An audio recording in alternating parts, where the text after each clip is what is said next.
इस वक्त पूरे देश में गैंगस्टर लॉरेंस बिश्नोई की चर्चा हो रही है, क्योंकि बाबा सिद्दीकी की जिस तरह से गैंगस्टर लॉरेंस बिश्नोई ने साबरमती जेल के अंदर बैठकर आदेश देकर अपने शूटरों से हत्या करवाई, उसके बाद बाबा सिद्दीकी की हत्या के बाद गैंगस्टर लॉरेंस बिश्नोई रोजाना चर्चाओं में है, सुर्खियों में है और उसके नाम लिए जा रहे हैं।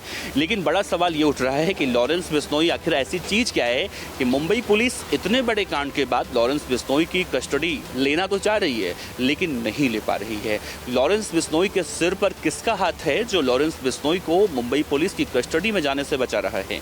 और लॉरेंस बिश्नोई को लेकर अब कितनी भ्रामक बातें या कितनी सच्ची कितनी झूठी बातें निकलकर सामने आ रही हैं, आज के इस रिपोर्ट में मैं आपको बताऊंगा। नमस्कार, मेरा नाम है देवनाथ पांडे और आप देख रही हैं क्राइम डायरी। सबसे पहले आपसे बता दें कि गैंगस्टर लॉरेंस बिश्नोई जब सिद्धू मूसेवाला की हत्या हुई थी, यानी 29 मई 2022, उस वक्त वो दिल्ली के तिहाड़ जेल में बंद था। ठीक आज के ही परिदृश्य की तरह देखें तो 2022 में भी वो तिहाड़ जेल के अंदर बैठकर उसने मूसेवाला मरवाया था और जब उसकी गिरफ्तारी हुई पंजाब पुलिस के हाथों, प्रोडक्शन रिमांड पर लिया गया। उसके बाद गुजरात में भारी मात्रा में ड्रग्स पकड़ा गया था और दिल्ली की पटियाला हाउस कोर्ट से गुजरात की एटीएस आती है और लॉरेंस बिश्नोई को गुजरात लेकर जाती है। लेकिन उसी वक्त गृह मंत्रालय एक आदेश जारी करता है आईपीसी की धारा सीआरपीसी की धारा 266 के तहत लॉरेंस बिश्नोई का एक अधिकार, यानी कैदियों का एक अधिकार होता है जो लॉरेंस बिश्नोई को दिया गया कि किसी भी राज्य की कोई पुलिस गैंगस्टर लॉरेंस बिश्नोई को यहाँ से लेकर नहीं जा सकती।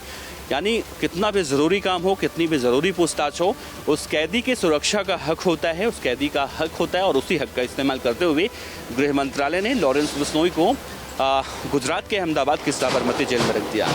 अब ये माना जा रहा था कि 2023 अगस्त महीने की बात है और 2024 अगस्त यानी एक साल तक ये लागू होता है, तो 2024 अगस्त में ये ख़त्म हो जाएगा। लेकिन ऐसा हुआ नहीं। एक जानकारी के मुताबिक कहा जा रहा है लॉरेंस बिश्नोई का ये अधिकार, यानी कैदियों को जो अधिकार मिलता है सीआरपीसी की धारा 266 के तहत, लॉरेंस बिश्नोई का एक्सटेंशन हो गया है। यानी अब एक साल तक फिर से वो साबरमती जेल में रहने वाला है। अगर मुंबई पुलिस को बहुत पूछताछ करनी है, पंजाब पुलिस को बहुत पूछताछ करनी है या किसी भी राज्य को कोई लॉरेंस बिश्नोई से पूछताछ करनी है, तो वो साबरमती जेल में पूछताछ कर सकती हैं।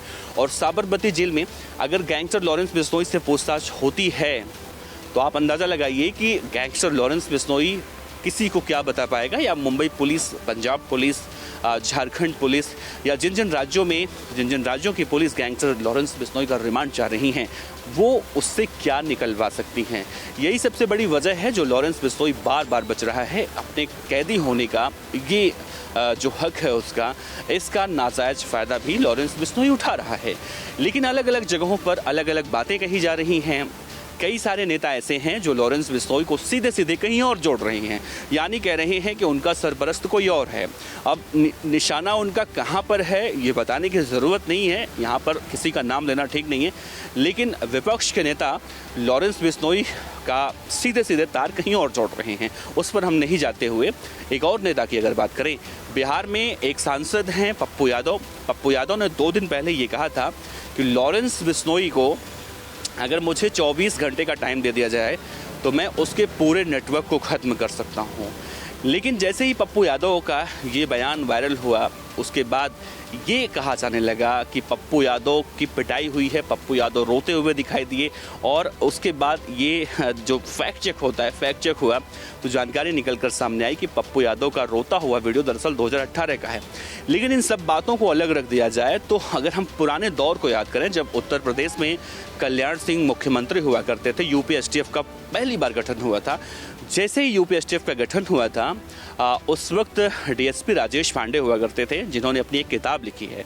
उस किताब का नाम वर्चस्व है और उन्होंने ही श्री प्रकाश शुक्ला का एनकाउंटर किया था, गोरखपुर का सबसे बड़ा कुख्यात डॉन, जो उस वक्त जब सोशल मीडिया का ज़माना नहीं हुआ करता था। श्री प्रकाश शुक्ला है कौन, कोई नहीं जानता था। लॉरेंस बिश्नोई तो लोगों के जहन में उतर चुका है, तस्वीरें उसकी उतर चुकी हैं। लेकिन उस वक्त श्री प्रकाश शुक्ला का खौफ ऐसा था कि उसे कोई भी नहीं जानता था, यहाँ तक कि पुलिस को भी उसकी पहचान कैसी है ये नहीं पता थी। बाद में फिल्म एक्टर सुनील शेट्टी की शरीर का नीचे का हिस्सा और ऊपर किसी और का हिस्सा लगाकर सूर्य प्रकाश शुक्ला की पहचान करने की कोशिश की गई थी। और उस वक्त उत्तर प्रदेश, बिहार यानी पश्चिमी उत्तर प्रदेश, यहाँ तक कि दिल्ली, इन सब जगहों पर सूर्य प्रकाश शुक्ला का दबदबा हुआ करता था। उस वक्त जब ब्रिज बिहारी प्रसाद जो मंत्री थे, उनकी हत्या सूर्य प्रकाश शुक्ला ने 15 से 16 सुरक्षा कर्मियों के बीच में की थी। पप्पू यादव की हालत खराब हो गई थी।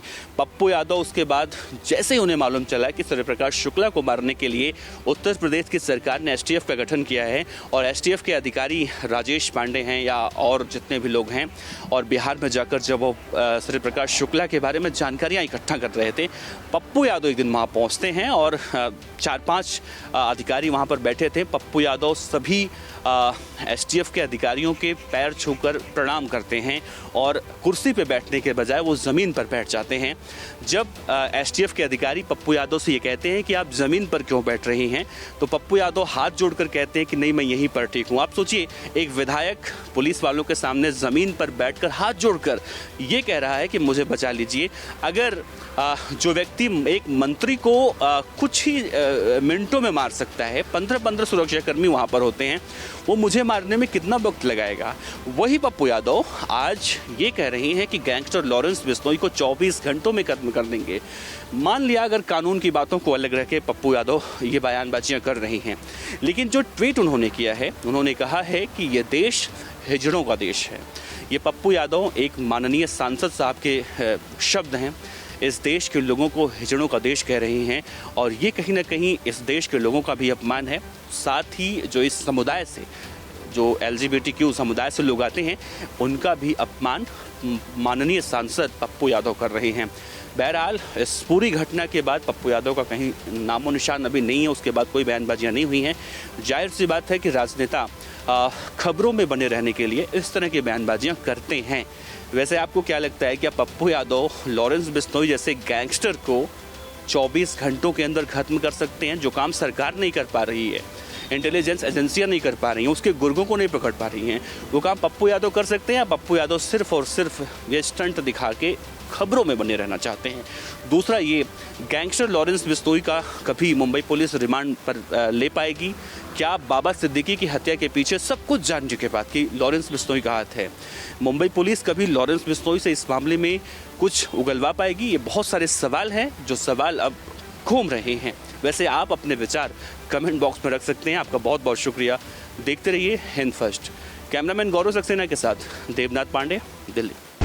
इस तरह की और वीडियो देखने के लिए हमारे YouTube चैनल को सब्सक्राइब करें और बेल आइकन को दबाना ना भूलें। यदि आप हमारा वीडियो Facebook पर देख रहे हैं तो पेज को लाइक और फॉलो जरूर करें। हमारे अन्य सोशल मीडिया पेजेस से भी जुड़ें।